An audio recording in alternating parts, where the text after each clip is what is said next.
ఆకాశ మహాకాశములను అందలి సమస్తమును సృజించిన దేవాది దేవునికి నా హృదయపూర్వక వందనములు, స్తుతులు, స్తోత్రములు సమర్పించుకుంటున్నాను.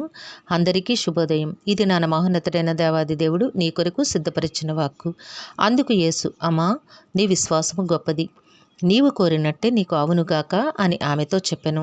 ఆ గడియలోనే ఆమె కుమార్తె స్వస్థత నొందెను. దేవుని నామమునకు మహిమ కలుగునుగాక. ఈ మాటలు మత్తయి సువార్త 15వ అధ్యాయము 28వ వచనములో వ్రాయబడి ఉన్నవండి. ప్రియమైన నేస్తమా, నీ దేవాది దేవుడి దినాన నీ కొరకు చక్కటి వాక్కును సిద్ధపరిచి నీకు అనుగ్రహిస్తూ ఉన్నారు.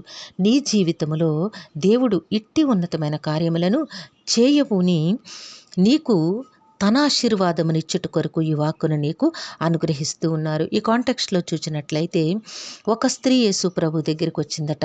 కనాను స్త్రీ ఒక్కతే వచ్చి, ప్రభువా, దావీదు కుమారుడా, నన్ను కరుణింపుము, నా కుమార్తె దయ్యము పట్టి బహు బాధపడుచున్నదని కేకలు వేసెను. అందుకు ఆయన ఆమెతో ఒక్క మాట అయినను చెప్పలేదు. అప్పుడు ఆయన శిష్యులు వచ్చి, ఈమె మన వెంబడి వచ్చి కేకలు వేయుచున్నది గనక ఈమెను పంపివేయమని ఆయనను వేడుకొనగా, ఆయన ఇజ్రాయేలు ఇంటి వారే నశించిన గొర్రెల యొద్దకే కానీ మరి ఎవరి యొద్దకును నేను పంపబడలేదనను. కాంటెక్స్ట్ చూడండి. యేసు ప్రభు గారు ఆ తూరు సీదోను ప్రాంతములకు వెళ్ళగా అక్కడ ఒక స్త్రీ, కనాను స్త్రీ వచ్చిందట. వచ్చి, ప్రభువా, దావీదు కుమారుడా, నన్ను కరుణించు, నన్ను కరుణించి నా కుమార్తె దయ్యం పట్టి యాతన పడుతోంది, ఆమెను మీరు బాగు చేయండి అయ్యా అని అడిగిందట. అంటే యేసుప్రభు ఏం మాట్లాడలేదట. ఆయన శిష్యులందరూ కూడా, ఇవి ఇట్లా కేకలు వేస్తుంది, ఈమెను పంపించండి అయ్యా దయచేసి అని అన్నారట. అప్పుడు ఆయన యేసుప్రభు అన్నారట, నేను ఇజ్రాయేలు ఇంటి వారే నశించిన గొర్రెల యొద్దకే కానీ మరి ఎవరి యొద్దకు పంపబడలేదు అన్నప్పుడు ఆమె ఏమంటుందో చూడండి. ఆయనను ఆమె వచ్చి ఆయనకు మ్రొక్కి, ప్రభువా, నాకు సహాయం చేయమని అడిగాను. అందుకు ఆయన, పిల్లల రొట్టె తీసుకొని కుక్క పిల్లలకు వేయటం యుక్తము కాదని చెప్పగా ఆమె, నిజమే ప్రభువా, కుక్క పిల్లలు కూడా తమ యజమానుల బల్ల మీద నుండి పడు ముక్కలు తినును గదా అని చెప్పాను. ఇక్కడ చూసారా, వినయము, విధేయత. నువ్వు ఎవరి చుట్టూనో తిరుగుతున్నావు నేస్తమా, ఎవరెవరి సహాయం కొరకు ఎదురు చూస్తూ ఉన్నావు. వద్దు, దేవుని పాదముల చెంత ప్రార్థన చెయ్యి, దేవుని సహాయమే అర్థించు. దేవుడే తన మహిమలో నుంచి నీకు సహాయాన్ని పంపిస్తారు. అట్లా యేసు ప్రభు కుదరదు అన్నప్పుడు ఆమె కూడా, కుదరదయ్యా, నువ్వు చేయకపోతే నాకు సహాయం చేసే నాదుడు ఎవరున్నారు?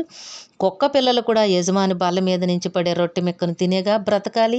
సో నువ్వు నాకు సహాయం చేయాలి అని అడిగినప్పుడు అందుకే యేసుప్రభు, అమ్మ, నీ విశ్వాసము గొప్పది, దేవుని నామమునకు మహిమ కలుగును గాక. నీ విశ్వాసాన్ని బట్టే నేస్తమా నీ జీవితంలో నీవు ఉన్నతమైన కార్యములను పొందుకుంటావు.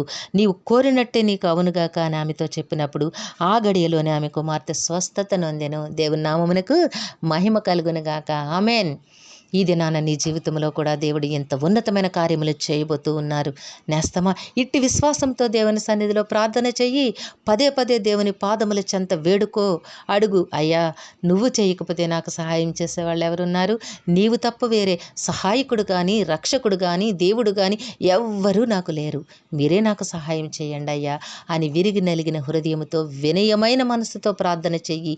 దేవుడు నీ బ్రతుకులో ఉన్నతమైన మహా అద్భుత క్రియలను చేయబోతూ ఉన్నారు. నీవు పొందుకుంటావు. తప్పకుండా దేవుని మహిమలో నుంచి నీవు ఉన్నతమైన విజయములను పొందుకొని దేవుని నామ మహిమ కొరకు జీవిస్తావు. దేవుడు నిన్ను దీవించి ఆశీర్వదించునుగాక. ఆమేన్. ప్రార్థన చేసుకుందాము.